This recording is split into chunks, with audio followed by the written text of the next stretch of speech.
India, which considers itself to be the status of China's infrastructure madman, logically speaking, its infrastructure is not that bad. However, either the bridge collapsed today or the building collapsed tomorrow. How bad can India's infrastructure be? Let's just say that in June 2023, bad things happened one after another.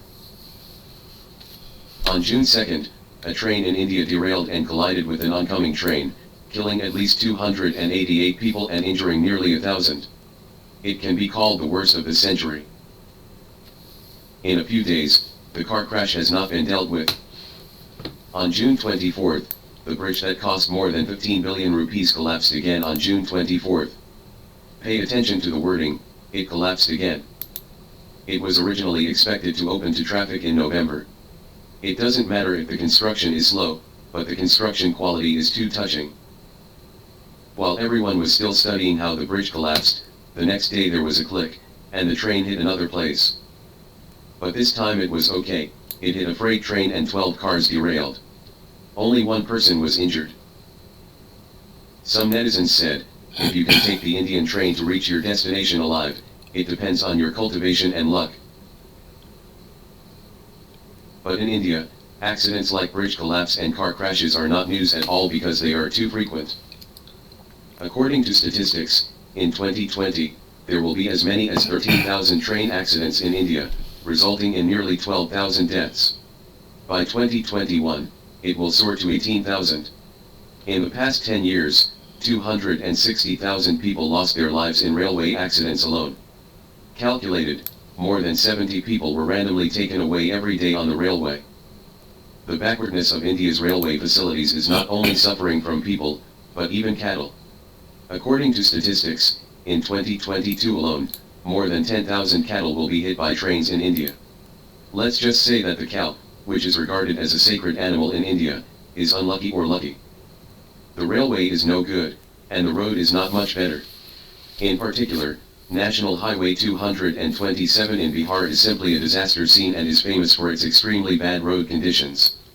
A small pit can be encountered within a few meters, and hundreds of deep pits are densely distributed on the road surface of tens of kilometers. In the past, I only heard that it was made in India. This is not the case, that is not the case.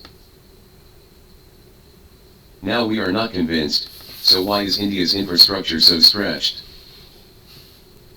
In terms of the most representative infrastructure construction such as railways, highways, and airports, India has varying degrees of hip stretching.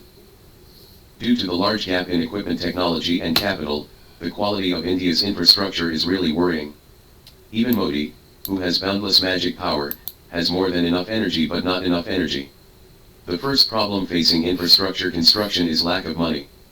Given India's current financial situation, it would be a bit embarrassing to spend a huge amount of money on infrastructure. Secondly, infrastructure requires a unified system. India is a democratic country, and democratic countries often have two or more parties that make decisions on the development and construction of the country in one parliament. If different parties put forward different opinions, this makes it difficult to implement the plans that have been formulated, but infrastructure construction must rely on unified system scheduling. Finally, the hit pull of India's infrastructure is also reflected in the personality of the Indians, which can only be described as casual and improvised. The streets are dirty and messy, the food is not clean, let's make do with it, the train can't hold so many people, you can climb on the top of the train, as long as you can live, there is nothing you can't make do with. It is extremely normal for a train to be overloaded, especially for short distance trains. It is impossible to buy a ticket, and it must be hung outside. Needless to say, the Indians' arm strength and butt strength are still acceptable. I just don't know if the big floats with human bodies during the military parade were inspired by it. I don't know what it means to abide by order, and I don't have any awareness of rules, and I am even more careless about work. If this kind of improvised personality is put into infrastructure construction, I'm afraid I'll have to sweat it. The bridge does not need to be too strong, and the railway does not need to be overhauled every year. This is why the safety factor of Indian railways is the last in the world.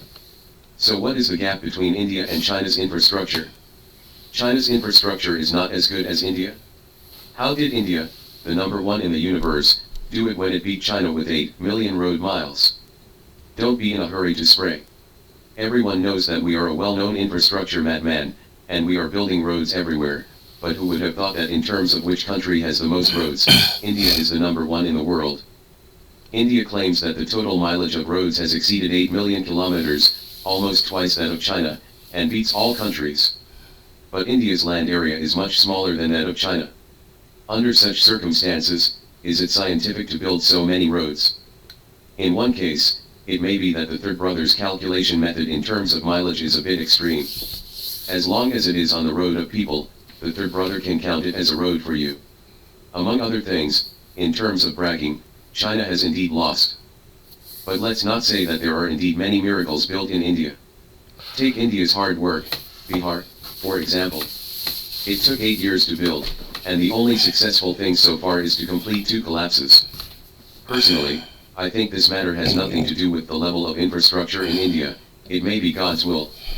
In the past 3 years alone, 10 large bridges have collapsed in Bihar alone, and this year, there have been 5 bridge collapses in the state. This data has created a world record. Veterans, remember that when you go to India, you must stay away from trains and buildings. Not to mention other buildings in China, the Nanjing Yangtze River Bridge is an immovable cultural relic, and it has been there for so many years. Although India is not bad in terms of software outsourcing, information services, and pharmaceutical research and development, its infrastructure is far behind China. The Chinese rely on their own ability to build a pride of China one by one. The pride of India is indeed incomparable to China. If you want to get rich, build roads first. Then do you think India wants to surpass China? How big is the gap?